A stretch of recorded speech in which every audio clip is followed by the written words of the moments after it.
Hello, welcome to day 4, Thursday, December 3rd.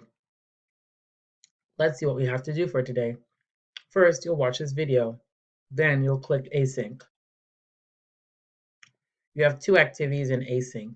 The first activity is an inference. You are going to read 3 conversations, and then you are going to make your inferences here in the box.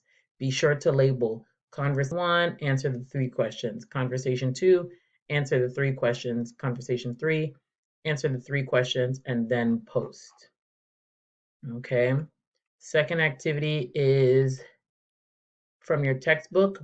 You will do page 66 and 67, parts 2A, B, and C. Take a picture. Please, my friends, make sure the picture is clear because some of the pictures, I can't even see what you wrote. So please, please, please make sure the picture is clear and then I can see that you did something. And that's it for async. It is Thursday, so we will have large class together, and we are going to focus on our essay.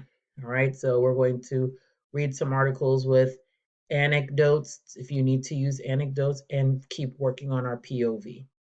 All right, and that's it. Good luck.